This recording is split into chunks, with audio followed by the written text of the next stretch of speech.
네, 자, 여러분 안녕하세요. 자, 이오플로우가 말이죠. 유상증자 결정 정정 공지를 9월 24일 날 냈어요. 그죠? 근데 그럼에도 불구하고 그 다음 날 금감원에서 이오플로우한테 정정 신고서를 제출을 요구를 했습니다. 정정 신고서 제출 요구. 자, 그럼 뭐가 이게 하자가 있는 건가요? 지금 이걸 우리가 잘 알아봐야 될 것 같습니다. 유상증자 정정 공시는 9월 24일 날 이제 23일이죠. 네, 9월 23일 날 했고, 23일 날 했는데도 불구하고 24일에 정정신고서 제출 요구가 나왔단 말이에요. 그러면 9월 23일 날 유증 정정 공시에 뭔가 하자가 있다는 것인데요. 자, 이 부분을 알아보는 시간을 한번 가져보도록 하겠습니다. 그렇죠? 그리고 영상 후반부에는 매집주 하나 소개해 드리니까 이어플로우와 별개로 이거는 대박을 한번 내시기 바랍니다. 그리고 어려운 가운데 구독, 좋아요, 알림 설정을 주시는 분들에게 다시 한번 감사드리고요. 이어플로우 말씀을 바로 드립니다. 자, 지금요. 일단 그 정정 공시가 9월 23일에 분명히 이제 나왔단 말이에요. 그래서 제가 이 부분은 플러스 요인이 좀 있다. 네, 이런 말씀을 좀 드렸습니다. 배심원 판결이 11월 말이기 때문에 그렇기 때문에 이제 청약 예정일 같은 경우도 12월 4일로 배심원 판결을 보고 나서 청약을 할 수 있도록 그러니까 배심원 판결에 이어플로우가 자신이 있기 때문에 날짜 정정을 좀 하지 않았느냐 이렇게 말씀을 드렸어요. 근데 이 공시가 있고 나서 금감원에서 이어플로우에 정정신고서를 제출을 하라 이렇게 공시가 나왔어요. 그러니까 여기 보시다시피 자, 요 기재 정정이 나왔고 그 다음에 이제 정정신고서 제출 요구가 나왔단 말이에요. 그죠? 그래서 좀 찜찜할 수 있는 그런 부분인데요. 여러분 그 정정 신고서 제출 요구에 대해서 이 금감원 그 공시 내용입니다. 자, 이런 모습이기 때문에 자, 이것이 뭐가 하자가 있는지 이런 생각을 이제 한번 해 보셔야 되는데 근데 이상하게도요. 여기 가만히 보면 유상증자 결정을 이렇게 기재 정정을 해 놓고 뭐 어떤 증권 뭐 신고서라든가 또는 뭐 이런 건에 좀 일부 사항이 좀 빠져서 공시가 나왔던 부분을 알 수 있습니다. 뭐 예를 들면 최근에 그 증자건과 관련해서 뭐 에코프로 HN 같은 경우 이제 보면 기재 정정이 이렇게 되고 나서요. 그리고 나서 증권 신고서 그리고 뭐 투자 설명서 막 이런 것들이 이제 나왔단 말이에요. 그죠?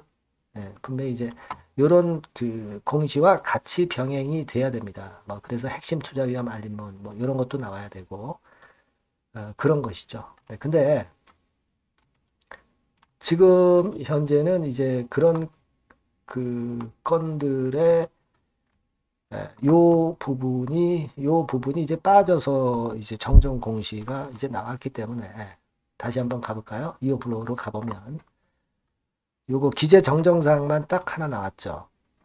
그러니까 나머지 그 서류가 일단 안 나왔기 때문에 이건 참 해프닝이에요. 그죠? 그래서 금감원에서 정정신고서 제출을 요구를 한 것이다.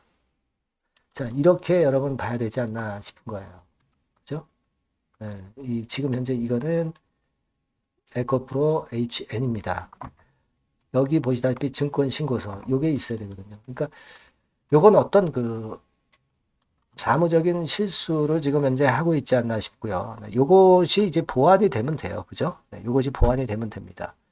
그러니까 무슨 특별한 하자가 있어서 뭐 정정신고서 제출 요구를 금감원에서 요구를 한 건 아니다라고 저는 보고 있거든요. 그렇게 생각이 됩니다. 이어플로우가 그리고 일단 오늘 5% 정도 하락을 한 것은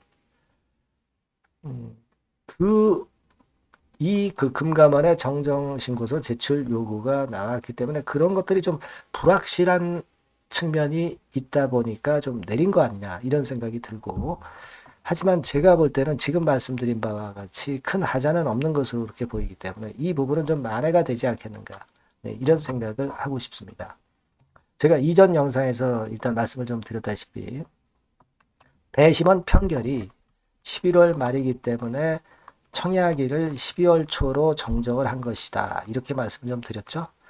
그만큼 이어플로우가 본안 소송에 대해서 상당히 자신감이 있기 때문에 배심원 편결을 주주분들이 보고 증자에 참여를 해라. 네. 자, 이런 식의 제가 볼 때는 생각이 정정, 유상 증자 정정에 포함되어 있지 않나.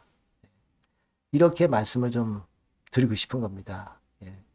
무슨 말씀인지 이해가 되실 거로 그렇게 생각이 들어요. 예. 그래서 여하튼 그런 건이 있으니까 너무 한번 부담 갖지 마시고요.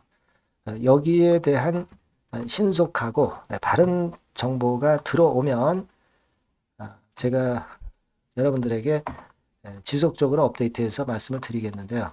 이어플로우 영상 드리는 것은 한계가 있고요. 문자를 주시는 분에게는 신속한 정보와 사인을 드리도록 하겠습니다. 새로운 번호 바뀐 번호로 이 번호로 이어플로우라고 문자 주시면 됩니다. 아시겠죠?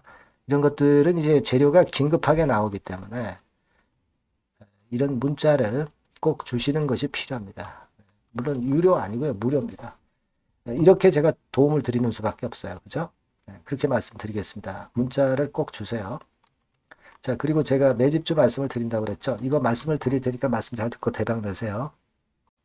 네, 여러분 매집주 말씀을 드리는데 매집주라는 것은 조금씩 모아가서 크게 터트리는 종목이죠. 이번에 제가 매집주를 엄선을 한번 해봤어요.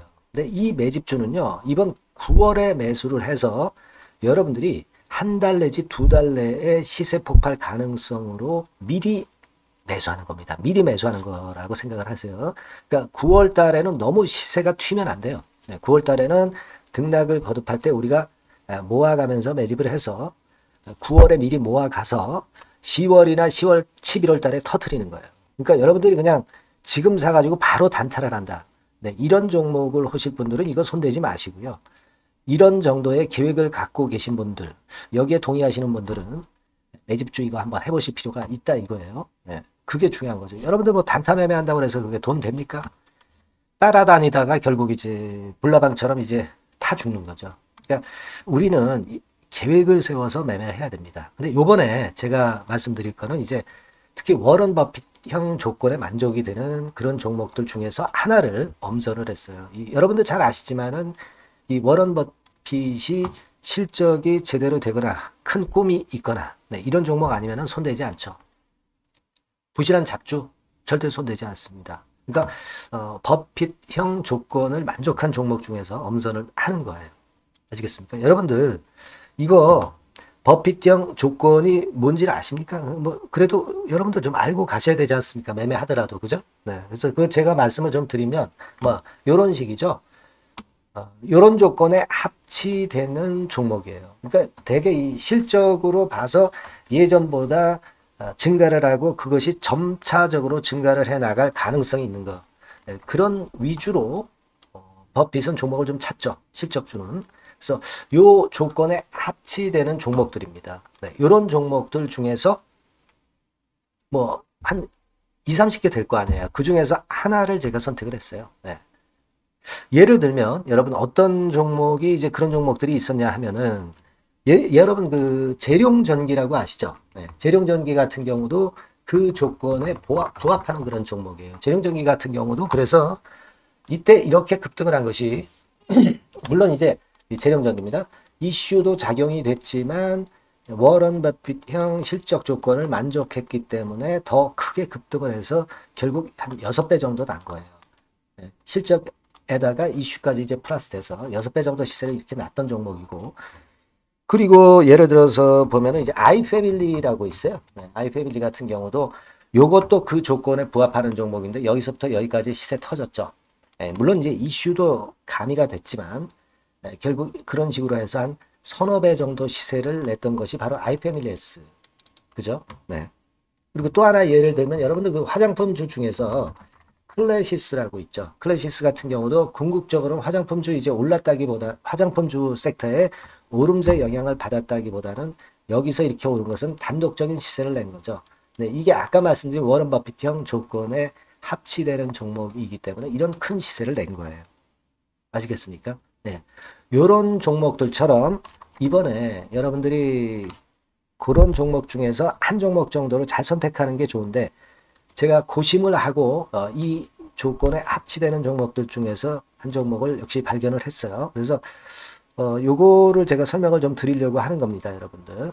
네. 자, 주가 수준은요, 요게 너무 비싸면 여러분들 또 손 안 나가시죠. 네, 3,000원에서 7,000원 정도의 적정한 낮은 가격대예요. 그래서 여러분들이 관심을 가질 수 있는 그런 정도의 저렴한 주가 수준입니다. 시가총액은 800억 내지 1,700억 범이기 때문에 가볍죠. 네, 가벼운 게 멀리 날아가는 겁니다. 그죠? 우리가 뭐 10% 20% 먹으려고 들어가는 건 아니잖아요. 그죠? 네, 목표 가격이 현 시세 대비해서 더블 정도를 목표로 하기 때문에 그런 정도라면 좀 가벼워야 된다는 거죠. 네, 그런 측면이고, 제약바이오 헬스케어 섹터입니다. 근데 여러분들이 그냥 꿈만 갖고 있는 제약바이오 헬스케어 종목들은 필요가 없어요. 네, 리스크가 일단 없어야 돼. 그죠? 리스크가 없는 쪽에서 실적이 겸비가 된 거. 아까 워런 버핏형 조건이 이제 바로 그거 아닙니까? 예, 그런 쪽에서 제가 선택을 해봤어요. 유보율 같은 경우도 400 내지 600%대. 높은 건 아니지만 재무적으로 안정되어 있다는 거죠. 타인 자본 많이 안 쓰죠. 부채 비율이 한 40%, 70%대니까. 이런 종목입니다. 그래서 이게 분기 역사상 최대 매출을 기록을 했고요. 금년도 예상 영업이익은 작년에 무려 더블이에요. 네, 더블 정도 예상됩니다. 그렇기 때문에 아까 말씀드린 워런 버핏형 조건에 만족이 된 거고요. 예. 자, 일봉 차트를 보여드리면 이런 식이에요. 네, 이런 식으로 해서 여기를 막 뚫어내려고 그러죠. 근데 너무 직방으로 쭉 가버리면요, 그러면 못 잡아요. 매집이 안 되지. 그러니까 이렇게 등락을 하면서 올라가는 게 좋기 때문에 지금이 아주 좋은 타임이다, 이런 생각 갖고 있습니다, 여러분. 주봉 차트로 보시면, 주봉 차트는 이런 모양이에요. 여러분들 뭐 차트 많이 보셔서 아시지만 밑에서 받쳐주고 결국 여기 뚫어내면은 큰 시세 내죠. 근데 여기가 걸리지 않느냐 생각할 수 있는데, 실적이 계속 점증하기 때문에 이 고점은 의미가 없어요. 이 고점은 실적이 지금보다 못할 때의 고점입니다. 이건 충분히 뚫을 수 있다고 보셔야 돼요. 자, 요런 유의 종목이라는 거 말씀 좀 드리고 싶고요. 예, 일주일 전부터 외인이 입질이 시작돼서 타이밍이 딱 맞습니다. 그죠? 너무 급하게 매수를 해 나가면 안 돼요. 그죠? 예, 그러면 모아갈 수 없죠. 입질을 시작한다는 얘기는 사고 팔고 한다는 얘기예요. 그러나 약간 사자가 많기 시작하는 그런 조짐이 있다는 얘기입니다. 아시겠죠? 요거 여러분 꼭 잡으셔야 돼요. 네. 매집주라고 꼭 문자를 주신 분들에 한해서 제가 타이밍과 종목명, 그리고 앞으로 매수 매도 타임 말씀드릴 겁니다. 요번에 번호가 바뀌었어요. 네. 요 번호로 매집주라고 문자 주시면 제가 최선을 다해서 여러분들을 끝까지 케어를 할 겁니다. 아시겠죠? 네. 꼭 성투하시기 바랍니다.